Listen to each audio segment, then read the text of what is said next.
hihilingin ko sa'yo na bigyan mo kami isang pamilya, maganda, maayos, laging papanalaginan, Panginoon.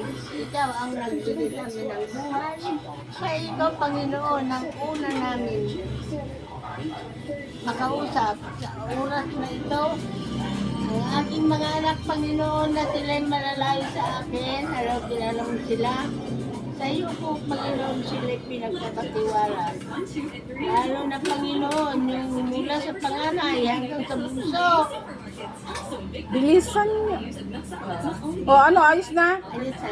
Sa pangalan ni Jesus. Amen. Ayan, happy birthday po sa aming nanay na 86 years old. Kahit medyo nakakalimot na siya sa mga bagay-bagay, pero pasalamat kami sa Diyos dahil ayan, malakas pa rin siya at malusog. Yan. O, sige na, blow the candle. Anong wish nyo? Ang wish ko, bigyan mo pa ako ng lakas, Panginoon. Sige na, blow the candle. Yay! Happy birthday!